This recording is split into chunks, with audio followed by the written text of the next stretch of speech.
There's a moment that happens in almost every open relationship. Your partner goes on a date. You said it was fine. You thought it was fine. You've read the books, you've done the journaling, you've had the conversations about the difference between jealousy and insecurity. You've looked up Compersion on Wikipedia and bookmarked 3 podcasts. You know intellectually that what they're doing tonight doesn't diminish what you have. And then the night actually arrives, and you're sitting on your couch and you can't eat. And there's this thing happening somewhere between your chest and your throat that you don't have a clean word for. And all of that intellectual knowing has just quietly left the building. Most people in that moment do one of 3 things. They try to logic their way out of the feeling. This is irrational. I agree to this. I believe in this. I'm going to think my way back to okay. Or they white-knuckle it. Just get through the night. Don't text, don't spiral, survive. Or they decide the feeling means something catastrophic. This is proof I'm not actually okay with this. Proof my partner is going to leave me. Proof I'm not evolved enough, not healed enough, not ready. What if it doesn't mean any of that? What if jealousy isn't a problem to solve or a flaw to overcome or a sign that you're failing at non-monogamy? What if it's actually your nervous system trying to hand you a very specific piece of information and you've been so focused on making it stop that you've never actually stopped to read it? That's what we're doing today. We're going to slow down long enough to actually decode what jealousy is trying to say. Because until you do that, you're not working with it, you're just managing it. And there's a real difference between those 2 things. Welcome to Untamed Ember. I'm Dr. Misty. I'm an certified sex therapist and a licensed clinical psychotherapist. And this show is about the conditioning you didn't choose and what it actually takes in your body and not just in your mind to build something different. Today, we're looking at jealousy. Not as a character flaw, not as evidence that polyamory isn't for you, and not as something you're supposed to transcend on your way to full enlightenment. We're looking at it as a nervous system event, which means the question stops being, how do I make this stop? And starts being, what is this actually trying to tell me? And what do I do with that information? Those are very different questions, and they lead to very different places. So let's get into it. The cultural story about jealousy and ethical non-monogamy is a particular kind of brutal, and I want to start there because it shapes how almost every person I work with interprets the feeling before they've even finished having it. Here's the story. If you're monogamous and you feel jealous, that's romantic. It's practically a sign your relationship matters. Jealousy as evidence of love has been a narrative cornerstone of basically every romantic comedy ever made. If you're polyamorous and you feel jealous, though, that's evidence of a problem. You haven't done enough work. You're not secure enough. You're not evolved enough.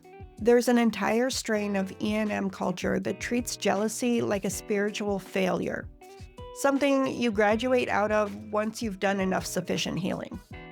And if you're still feeling it, well, you're probably not ready.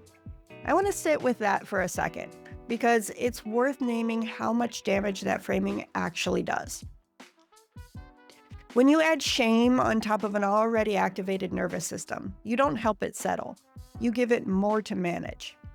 Now you're not just dealing with jealousy, you're dealing with the jealousy plus the judgment that you're feeling jealous, plus the spiral about what that says about you, plus the performance of trying to look like you're not feeling it. That's a lot of layers between you and the actual information. And the information is what matters, which is something we're going to spend this whole episode getting into.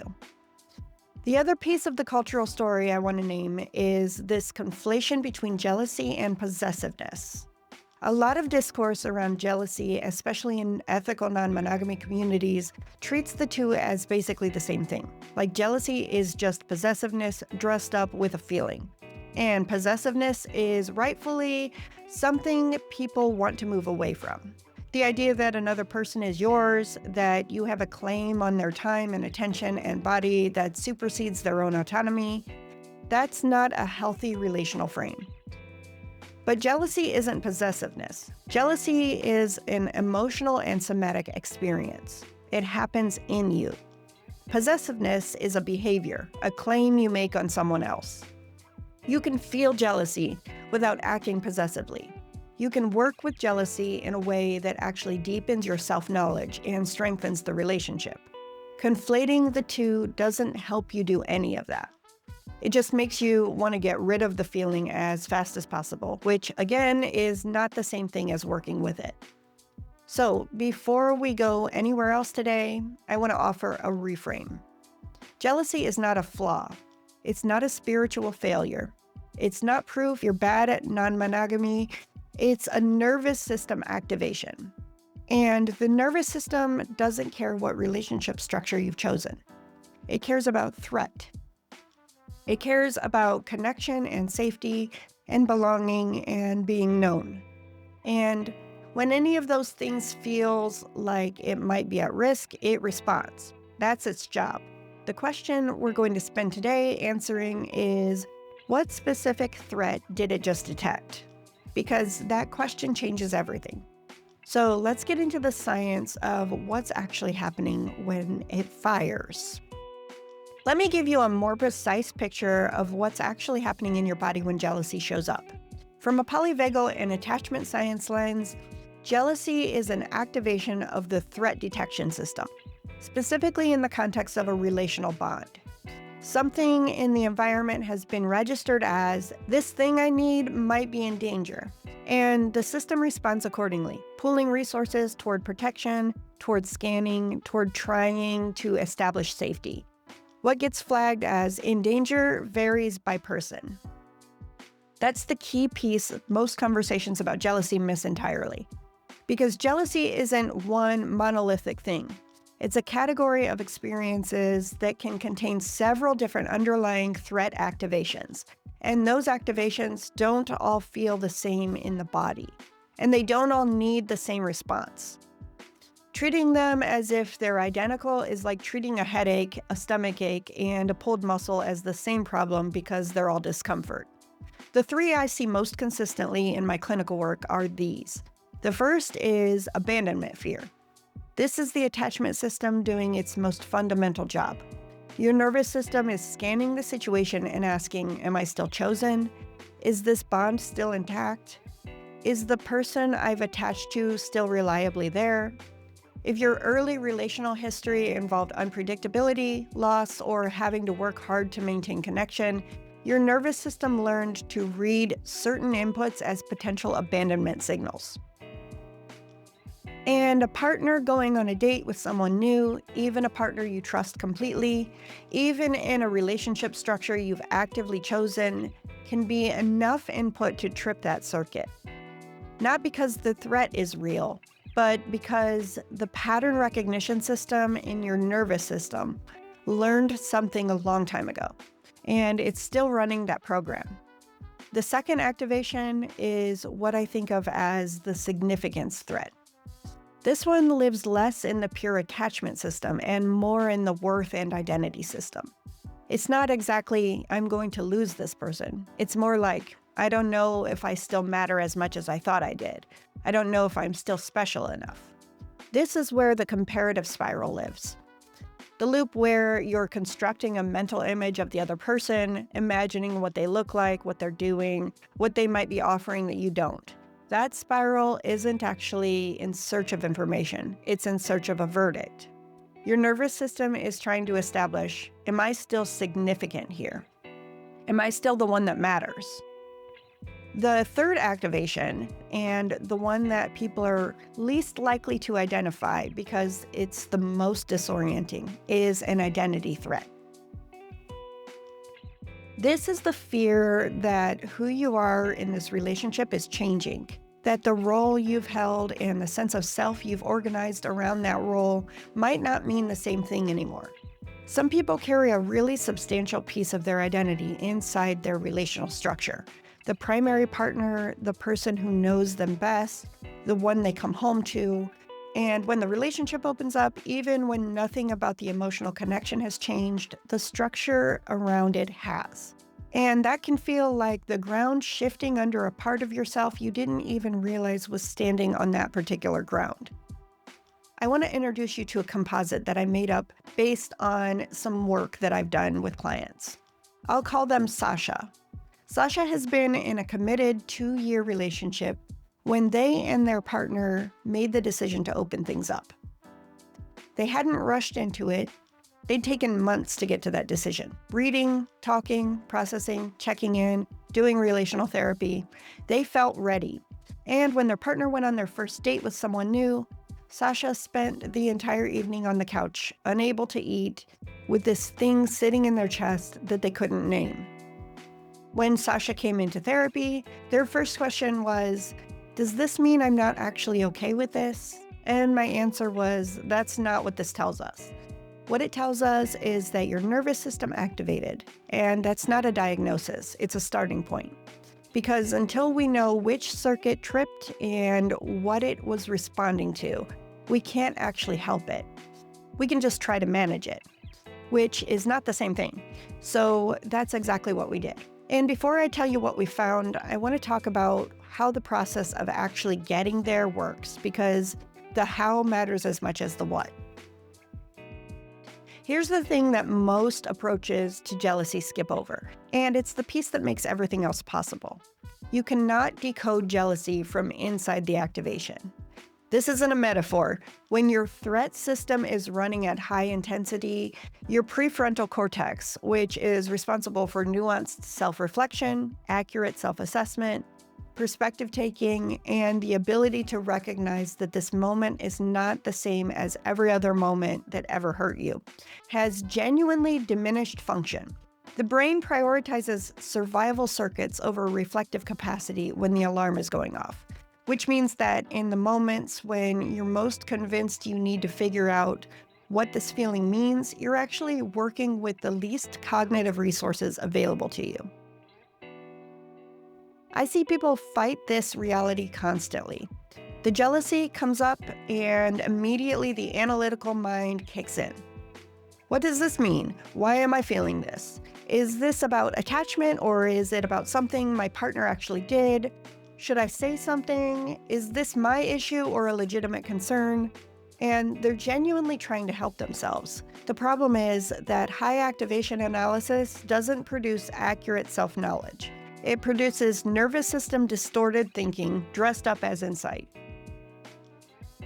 The classic signs that you're trying to decode from inside the activation: the thoughts are circular, you keep arriving at the same conclusions, everything feels more catastrophic than it probably is, your brain is running worst-case scenarios with unusual conviction, and the more you try to think your way to clarity, the worse it seems to get.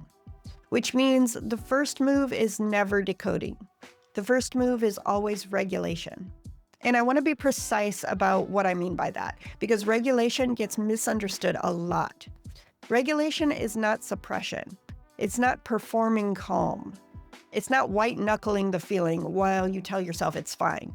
It's not convincing yourself out of the experience. Regulation is the process of helping your nervous system move out of threat mode by giving it signals that it's safe enough to settle. That's physiological. It involves your body, not just your mind. For different people and different nervous systems, this looks different. Slow, exhale-heavy breathing is one of the most reliable tools because long exhales activate the parasympathetic nervous system directly. Physical movement that's rhythmic and not too intense can help discharge activation. Orienting to the physical environment around you, deliberately noticing what you can see and hear and touch in the space you're actually in right now, can interrupt the internal threat scanning loop. For some people, connection with a trusted person who isn't the partner involved helps. For others, that actually intensifies the activation, and solo time or time with a pet works better. The point isn't a specific technique. The point is that regulation comes before decoding. You need to spend enough time helping your system understand that it's safe enough to get curious, rather than demanding curiosity while the alarm is still at full volume. Once you have more window of tolerance to work with, Once you can feel that the intensity has come down even a little, that's when you can start asking different questions. Not, is this relationship okay? And not, is something wrong with me? But what does this actually feel like in my body right now? Where is it located? What does the sensation most resemble? And if this feeling had a very specific fear underneath it, not a general something is wrong, but an actual specific fear, what would that fear be? Let me give you a more concrete picture of how the 3 activations I named earlier actually tend to show up in the body, because they have different textures, and learning to tell them apart is part of developing the skill. Abandonment fear tends to have a particular somatic quality, a contractile, pulling sensation, usually in the chest or upper gut. There's often an urgency to it, a strong pull toward contact, toward knowing where the other person is, toward getting reassurance that the bond is still intact. Hypervigilance is common. Your attention keeps getting pulled toward the situation, even when you're trying to think about something else. There may be a quality of scanning, going over the situation repeatedly, looking for evidence that confirms or disconfirms the fear. The emotional tone often has anxiety at the center, sometimes with sadness underneath it. Significance threat has a somewhat different texture. It often shows up more in the mind before it shows up clearly in the body, at least initially.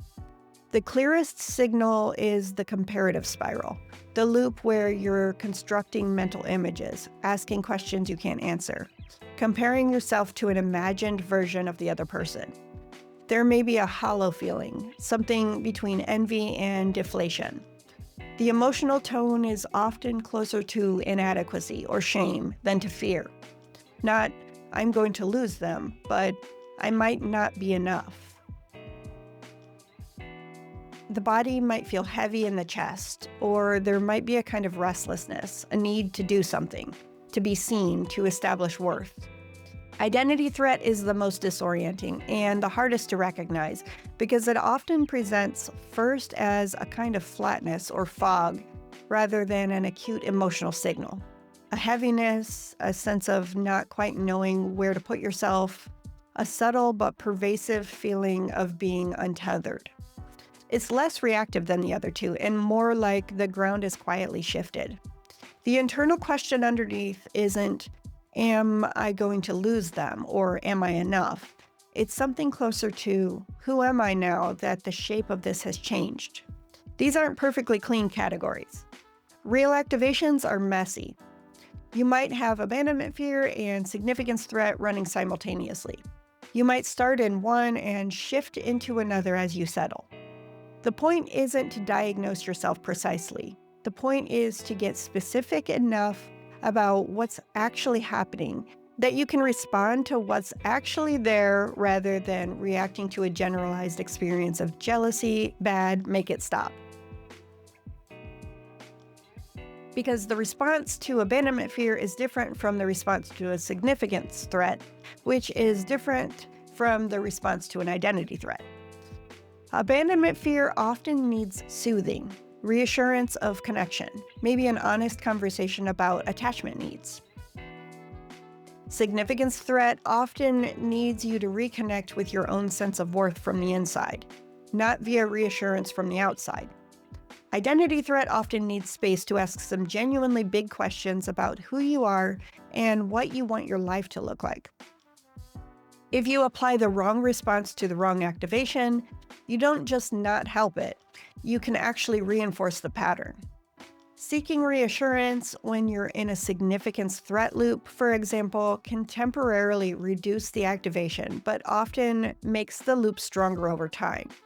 Because the nervous system learns that the only way to feel okay about your worth is to get external confirmation, which is a dependency that makes the next activation more likely, not less.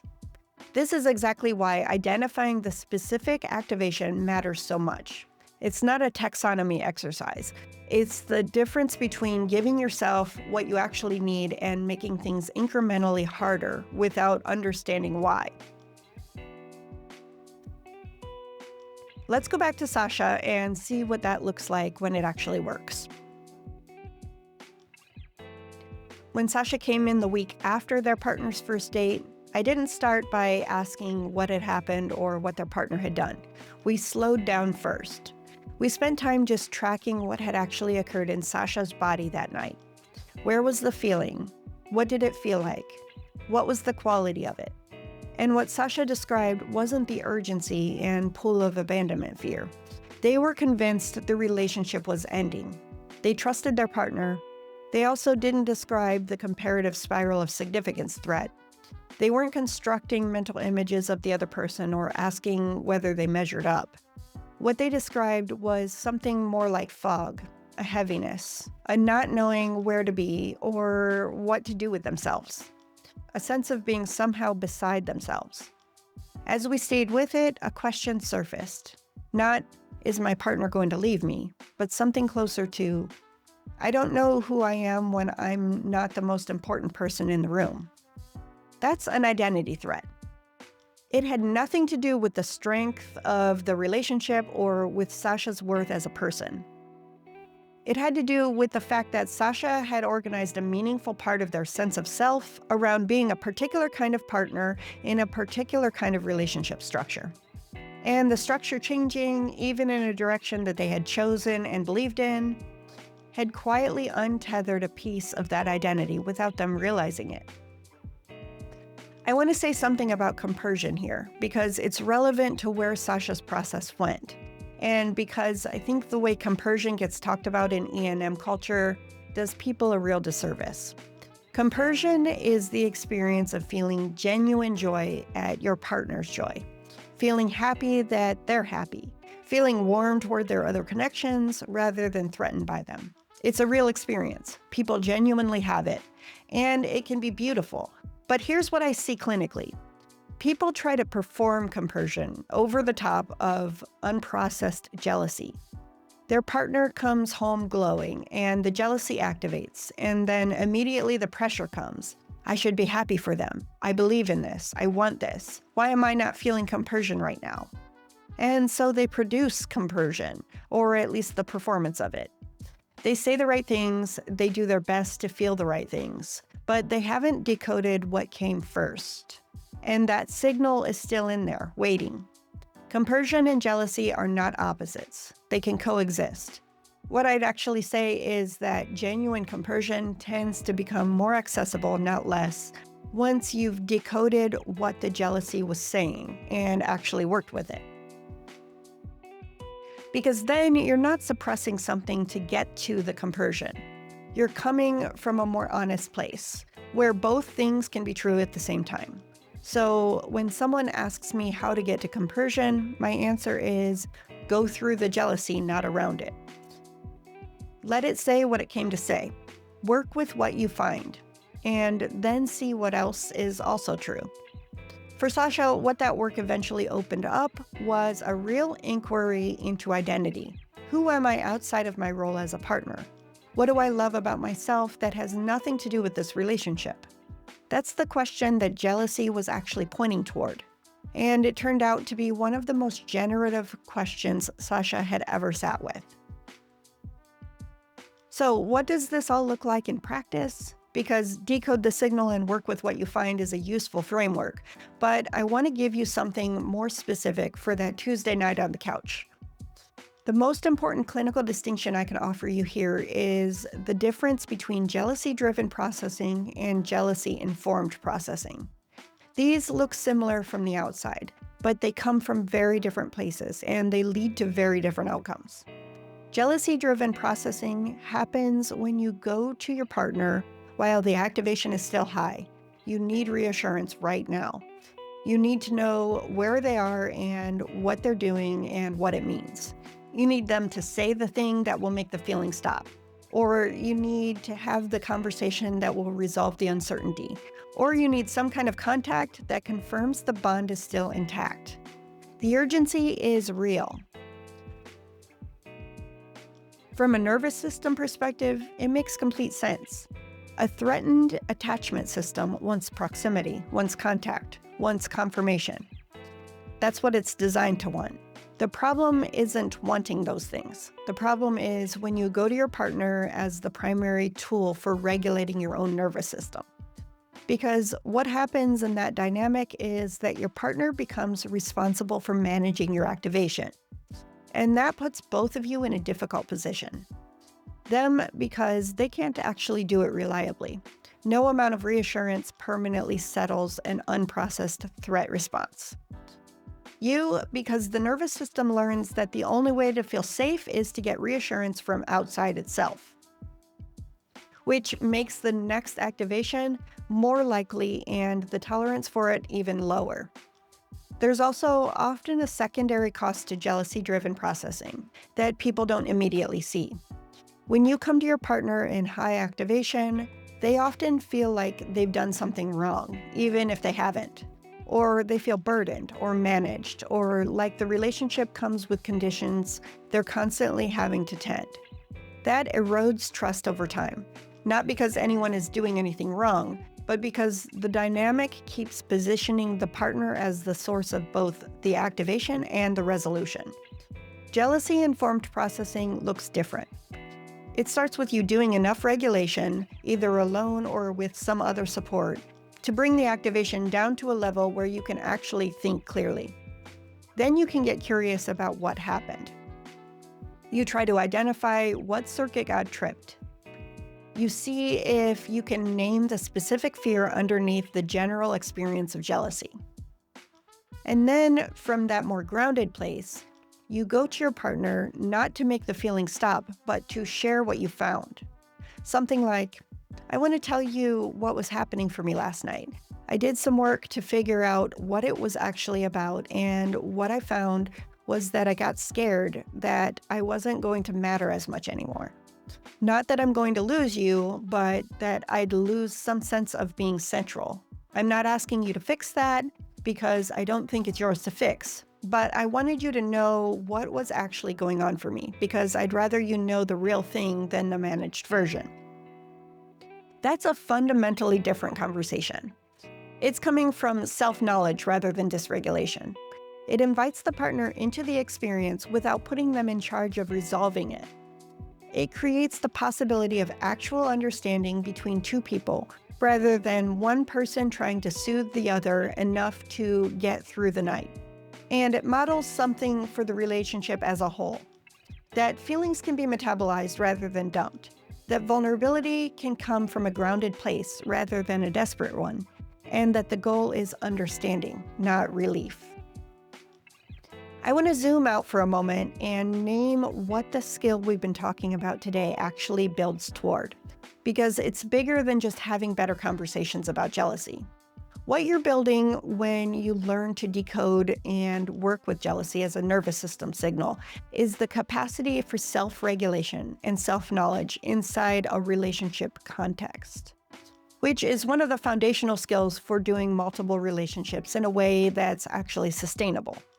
Not just possible on paper, but livable in your actual body over time.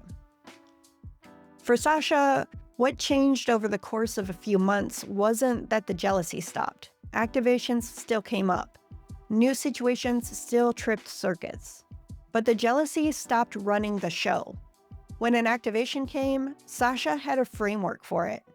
They knew to slow down, to get out of the spiral and into the body, to ask what specific circuit had been tripped, to regulate before going to their partner. They got to know their own nervous system well enough to work with it rather than being worked by it. And what that created in the relationship was something that surprised Sasha. More security, not less. Not because the jealousy was gone, but because both of them had stopped treating it as a crisis. Their partner knew what Sasha's activation looked like and what it needed. Sasha knew how to come to conversations from a more grounded place. The whole dynamic got more honest because Sasha was being honest about what was actually happening in them instead of managing the surface until something cracked. That's what nervous system work inside relationships makes possible. Not the absence of hard feelings, not some enlightened state where nothing destabilizes you, but a different relationship to the feelings themselves. One where the feeling isn't an emergency to be resolved. It's information to be read. And once you can read it, you actually have somewhere to go with it. I also want to say this because I think it matters. The fact that you feel jealousy doesn't mean non-monogamy isn't right for you. It means you're human, and you're in a relationship structure that brings the nervous system into territory it hasn't navigated before. That's hard. It's supposed to feel like something. The question is just what you do with what it feels like. I want to leave you with something to carry into the next week. Not an assignment, not a framework to memorize, just a question to sit with. The next time jealousy shows up for you, before you try to manage it or analyze it or perform your way through it, see if you can slow down enough to get curious. What does it actually feel like in your body? Where is it? What does the sensation most resemble? A pulling and contracting fear, a comparing and spiraling anxiety, or something more like flatness and fog? You don't need to have the answer immediately. You just need to stay curious long enough to let that signal actually speak.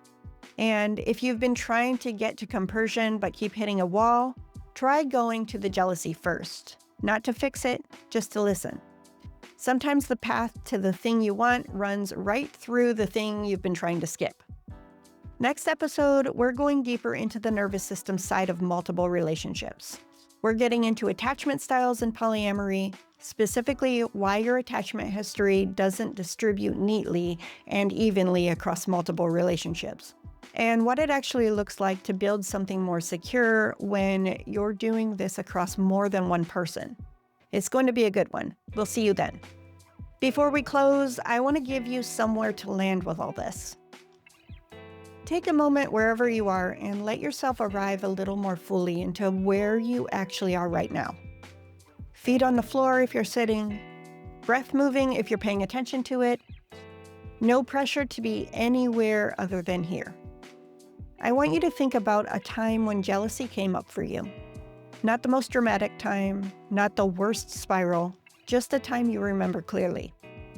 And instead of thinking about what happened externally, I want you to try to locate where you felt it in your body. Can you find it even just in memory? What was the physical quality of it? And now I want you to ask yourself if that feeling had a very specific fear underneath it, not something is wrong in the general sense, but an actual named fear. What might it have been? Was it closer to, I might lose this person, or I might not be enough, or something more like, I don't know who I am in this anymore? You don't have to have a clean answer. You just have to notice whether you've ever actually asked the question before. Whether you've ever slowed down long enough to let jealousy say what it came to say, instead of trying to make it stop. Here's the permission slip this episode was offering. You don't have to transcend jealousy to be good at non-monogamy. You don't have to perform equanimity while your nervous system is in alarm. The goal isn't to become someone who doesn't feel it. The goal is to become someone who knows how to listen to what it's saying. That's a learnable skill, and you're already doing the work just by being here. This has been Untamed Ember. I'm Dr. Misty. Jealousy isn't proof that something is broken. It's your nervous system doing its job. The work is learning what it's actually trying to protect. Subscribe to the Untamed Ember newsletter at untamedember.kit.com for deep dives, bonus material, and the behind-the-scenes content that doesn't make it into the episode.